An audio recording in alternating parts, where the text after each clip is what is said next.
ಎಲ್ಲರ ಬದುಕು ಬದಲಾಯಿಸುವಂತಹ ಪತ್ರ ಗೌತಮ್ ಕೈಗೆ ಬಂತು. ಅದರಲ್ಲಿ ಏನಿದೆ?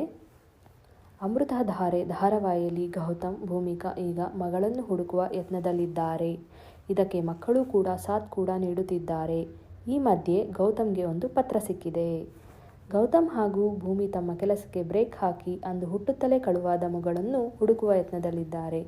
ಎಲ್ಲರೂ ಎಲ್ಲ ಸತ್ಯವೂ ಗೊತ್ತಾಗಿದೆ. ಯಾವಾಗ ಈ ಜೋಡಿ ಒಂದಾಗಲಿದೆಯೋ ಏನೋ ನೋಡೋಣ. ಗೌತಮ್ಗೆ ಭೂಮಿ ಲವ್ ಲೆಟರ್ ಬರೆದಿದ್ದಾಳೆ. ಆ ಲೆಟರ್ ಜೊತೆಗೆ ಅವಳು ಪೊಲೀಸ್ ಸ್ಟೇಷನ್ಗೆ ಹೋಗಿದ್ದಳು. ಅಲ್ಲಿ ಬೇಕು ಅಂತಲೇ ಲೆಟರನ್ನು ಬ್ಯಾಗಿನಿಂದ ಬಿಸಾಕಿದ್ದಾಳೆ. ಆ ಪತ್ರವನ್ನು ಗೌತಮ್ ನೋಡಿದ್ದಾನೆ. ಅದನ್ನು ಅವನು ಓದಿದ್ದಾನೆ. ಆ ಪತ್ರದಲ್ಲಿ ಭೂಮಿಕಾ, ನಾನು ನಿಮ್ಮನ್ನು ಎಷ್ಟು ಪ್ರೀತಿಸುತ್ತಿದ್ದೀನಿ, ನಿಮಗೋಸ್ಕರ ಎಷ್ಟು ಹಂಬಲಿಸುತ್ತಿದ್ದೇನೆ, ನಾನು, ನೀವು, ಅಪ್ಪು, ಮಿಂಚು ಎಲ್ಲರೂ ಒಟ್ಟಿಗೆ ಬದುಕಬೇಕು, ಖುಷಿಯಾಗಿರಬೇಕು ಎಂಬ ಆಸೆ ಇದೆ ಎಂದಿದ್ದಾಳೆ. ಇನ್ನೊಂದು ಕಡೆ ಈ ಪತ್ರವನ್ನು ಓದಿ ಗೌತಮ್ ಖುಷಿಯಾಗುತ್ತಾನೆ. ಆಮೇಲೆ ಅವನು ಏನು ಮಾಡುತ್ತಾನೆ ಎಂದು ಕಾದು ನೋಡಬೇಕಿದೆ.